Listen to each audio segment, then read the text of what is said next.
We get to see the maple trees, maple sugar on the maple leaves. We get the biggest wheat fields growing tall.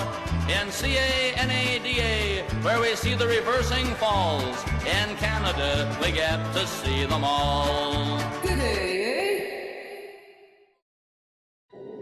Hello, everyone. Welcome to episode 2 of Canadian Drain. So, Canada's bracing for a general election, with provincial elections already underway, and after by-elections were held in Toronto and Montreal in the summer, Liberals lost traditional seats there. For the second time in 2024, Justin Trudeau has suffered a crushing by-election loss. This time, the Liberals losing in downtown Montreal. It's a seat the Liberals have held for a number of years. It used to be former Justice Minister David Lamette's, but is now the Bloc Québécois. It was a tight three-way race. It wasn't decided until roughly 3 a.m. There were 91 people on the ballot. Protests over electoral reform saw many independent candidates sign up. That held Elections Canada up in counting the votes, but it was the Bloc Québécois who came forward with the victory. It was tight. The Liberals finished second. The NDP were a close third as well, but this is yet another crushing by-election loss for Justin Trudeau. In June, the Liberals lost in Toronto St. Paul's, a downtown riding they had held for over 30 years, and this now begs the question. If the Liberals under Mr. Trudeau cannot win in downtown Toronto and downtown Montreal, two key areas for his coalition since he's been elected Prime Minister, where can they win?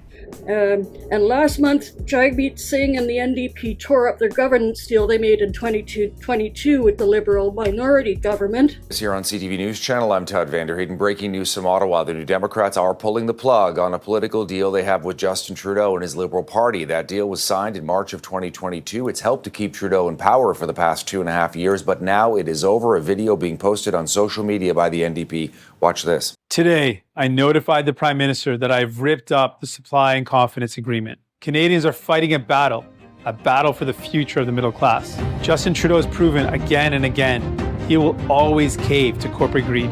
The Liberals have let people down. They don't deserve another chance. There is an even bigger battle ahead. The threat of Pierre Poilievre and conservative cuts from workers, from retirees, from young people, from patients, from families. He will cut in order to give more to big corporations and wealthy CEOs. The fact is, the Liberals are too weak, too selfish, and too beholden to corporate interests to fight for people. They cannot be the change. They cannot restore the hope. They cannot stop the Conservatives. But we can. In the next federal election, Canadians will choose between Pierre Poilievre's callous cuts or hope that when we stand united, we win. That Canada's middle class will once again thrive together. In Canada, we take care of our neighbors. That's who we are. I've embraced that value my whole life. I'm running for Prime Minister because together we can and will stop conservative cuts. We can deliver relief and restore hope, fix healthcare, build homes you can afford, stop price gouging. It's always impossible until it isn't. The Supply and Confidence Agreement committed the NDP to supporting the Libs on non-confidence votes in exchange for legislative commitments on NDP priorities. But 3 weeks ago, the Bloc Québécois said it would not back a no-confidence motion, and instead, led by Yves-François Blanchet, the Bloc's strategy is not to rush to the polls, but to use their new position to bring pensions for seniors aged 65 to 74 to the same level as paid to those aged 75 and over, and to bring back another Bloc private members bill, C-282, exempt supply-managed farm sectors, dairy, poultry, and eggs from any future trade negotiations. This provides a breather. But as you heard there from Blanchet saying, we've only just got back here, so perhaps we should give it a few days to figure things out.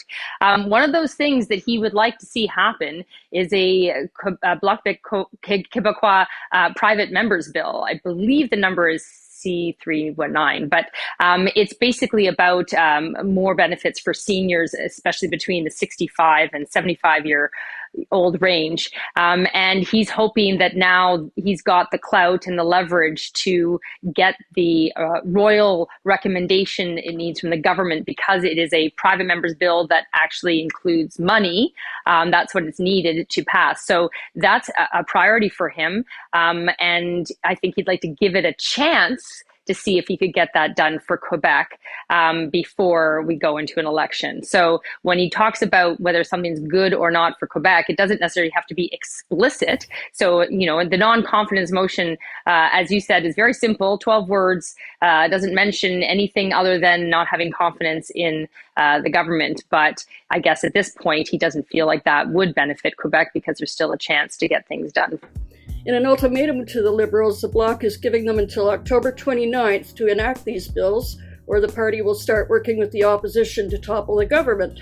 The Bloc Québécois continues to up the ante on Parliament Hill, as we've been talking about today. The party issued an ultimatum to the government that if they don't support two key Bloc priorities, by the end of the month, they'll work with opposition parties to bring the government down and force an election. This week, they tabled a motion on one of those priorities, boosting old age security by 10% for Canadians over 65. That boost already applies to pensioners 75 and over. The official Progressive Conservative Party, led by Pierre Poilievre, who replaced Erin O'Toole this summer, have made an effort to soften his image, ditching the black glasses, dressing more casually when not in the House of Commons, speaking less stridently. And the party launched a series of 15-minute mini-documentaries narrated by Poilievre and filled with facts, figures, and charts. But the Conservatives have made errors that have caused confusion among members and potential supporters.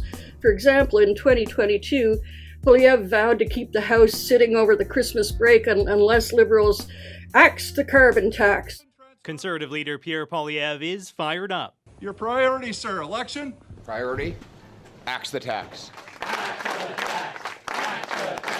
Rallying his caucus before Parliament's return. Sellout Jagmeet Singh wants you to believe he's a changed man. And dialing up the pressure on the NDP to try to bring down the government this fall. Canadians cannot wait. They need to vote now for common sense Conservatives, and Jagmeet Singh needs to vote with us to trigger a carbon tax election now. But the Liberals successfully turned it into a team-building exercise and came out with a procedural fix to stop the filibuster, leaving the Conservatives looking foolish.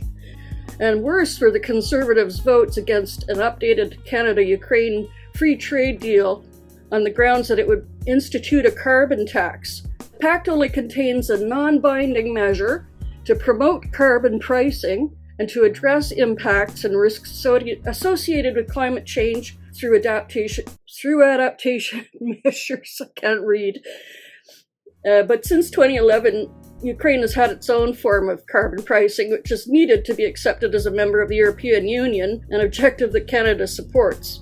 And then, during a 30-hour marathon voting session in the House in December, they were the only party to vote against a budget increase for the Department of National Defence, which included an $118.5 million in additional funding to train Ukrainian soldiers through Operation Unifier, a program put in place by former Prime Minister Conservative Stephen Harper. This was an unforced error that allowed Poilievre's opponents to draw comparisons to the pro-Russia MAGA Republicans in the United States Congress and caused the Ukrainian ambassador to Canada and the Canadian Congress to express their significant displeasure with these perplexing votes. Right-wing politicians and parties starting to pull their support for Ukraine, qui veulent enlever le soutien à l'Ukraine. Russian disinformation and misinformation and la propaganda, désinformation, la mésinformation, la propagande de that la suddenly Russie. the Conservative Party of Le Canada Parti conservateur du Canada would choose to not stand with Ukraine in décide de something ne pas se that ranger they du côté de need, l'Ukraine that the Ukraine is asked for. dans quelque chose que and to l'Ukraine a use demandé, the frankly quelque chose dont absurd l'Ukraine a besoin, excuse et d'utiliser that it's l'excuse because Ukraine will be absurde, bringing in a price je on dirais, pollution in the coming que years. l'Ukraine va imposer Obviously, un prix sur la pollution dans that's les an années à venir. excuse. Bien sûr, il s'agit là d'une But it's not the real story. excuse, mais The real ce story n'est pas vraiment is ça. the En fait, rise ce dont of a il s'agit, c'est right-wing la hausse American MAGA-influenced d'une thinking influence venant de la that has droite made américaine Canadian conservatives, who used to be among the strongest exerce une defenders of influence Ukraine, sur les I'll conservateurs admit it, canadiens qui ont été parmi les plus turn their forts défenseurs backs de on l'Ukraine et something qui les Ukraine poussent needs à in tourner its le hour dos of à need. l'Ukraine That is the face à ses danger besoins dans of the rise un moment of essentiel. the C'est donc ça right-wing le danger influence de la that is feeling its impact in montée de Canada. l'influence de la droite That's what qui not a just des Ukrainian conséquences au Canada. Canadians, but Donc, all il ne Canadians s'agit pas should be seulement concerned des about Canadiens d'origine when ukrainienne, mais the tous les Conservative Canadiens Party devraient of être Canada préoccupés and lorsque Pierre le Poilievre Parti turn their conservateur du Canada backs et Pierre on Poilievre history, tournent turn le their dos à backs on our friends l'histoire, and à allies, nos amis, à nos turns alliés, et their tournent le backs dos on the international rules-based order à l'ordre and international our basé support, sur les règles for et the notre UN Charter soutien and pour territorial la integrity. charte It des is Nations of Unies sur real concern and should be l'intégrité of concern territoriale. Ça to devrait all of us, être très 'cause we're préoccupant seeing that pour nous spiking tous up parce all que nous around the voyons cette montée un peu partout. However, the Conservatives are leading in the polls by an average of 12%, and no official opposition in Canada has had a lead so large this far out from the next election. And this week things have heated up while Trudeau was attending the ASEA conference in Laos. A closed-door caucus of 30 Liberal backbenchers was held over a crisis of confidence, with a letter circulating seeking Trudeau's resignating, citing failures in communication as well as the carbon tax. Complainers say there's been no promised communication campaign, no change in policies, and no change in the way the PM and his senior advisors and aides interact with the caucus. Been able to learn since this news first broke on Friday? Listen, Neil, there's been little official reaction or response, though, as the Prime Minister was returning to Canada late Friday. His Trade Minister, Mary Ang, who was traveling with him, was sent out to speak to reporters on the tarmac and said she was disappointed to hear these reports and that Canadians want the government focused on what matters to them. The document in question has apparently been signed by as many as 20 MPs. It's not been made public, and none of the MPs who signed it have gone on the record. And that's at least part of why the Prime Minister's office has not said more publicly and is not saying much privately either, Neil. As far as caucus goes, we've been told a couple of MPs sent out emails telling people to stop this and stop sharing information with reporters and pointing to some of the good things the Prime Minister has done. But we also know that the group behind the document are still trying to get others to sign it, to increase pressure on the Prime Minister and make him reflect on whether he is the man to lead the party into the next election. So the twin issues that the Conservative Party is raising ahead of an election are the twin issues of the cost of living and housing supply and affordability. Prices have held fairly steady and the interest rates have dropped to about 3% in the last year. Secondly, they want to continue to address the Liberals' mismanagement of immigration, saying the Liberals are oblivious to the fact that annual immigration of 500,000 people plus the more than 1 million non-permanent residents, temporary foreign workers and foreign students, per year entering the country might need a place to live, and even though the Liberals are committing billions to build houses and rental accommodation. And the big complaint is this carbon tax, which might have worked, but rising interest rates and affordability crisis caused by inflation struck just as the carbon tax was beginning to bite. And across the country, some politicians have decided it's impossible to campaign and win on a federal carbon tax. New Democrat premiers in Manitoba, Saskatchewan, and BC have called on the feds to scrap the carbon tax. And Jagmeet Singh, leader of the NDP, is now wavering on the principle of pricing carbon as well. The Liberals and the Trudeau will focus their efforts on the threats to women's right to choose, firearms policy, the dangers of populism, and the possibility of a MAGA-style Trumpist government in Canada. A National Leger poll in 2022 on a possible Biden-Trump rematch found that 81% of decided Canadian voters would favor Joe Biden against 19% for Trump. When the same question was sorted according to Canadian Party preference, 44% of Conservative voters and 86% of People's Party of Canada, PPC, right-wing supporters favor Trump. No kidding. To boost their campaign, Liberals have hired Andrew Bevan as their new campaign director, and Marjorie Mitchell will serve as deputy campaign director. Andrew Bevan knows how to win. David Hurl posted on his social media accounts. Hurl has run several political and federal campaigns for the Liberals, and Michelle is an experienced liberal political organizer with deep roots in Quebec. That said, Bevan has also ended up at the top as the top staffer in some famous Liberal lost causes. There was another development, as you well know. The Liberal Party announced a new campaign director. What should we make of that? Andrew Bevan has been named the campaign director. He's currently Chief of Staff to Finance Minister Chrystia Freeland, previously served as Chief of Staff to Kathleen Wynne. But remember, this job has been empty for the past month since Jeremy Broadhurst stepped down. And with an election possible sooner rather than later, that has been really worrying for many Liberals. So this might be reassuring to some of them. And certainly the timing is not a coincidence here, Neil. But the MPs who are behind this move are looking at those two recent by-election losses, no improvement in the polls, see no real concrete changes, and seem to believe that the only thing that will improve Liberal fortunes is for Justin Trudeau to go and to find a new leader.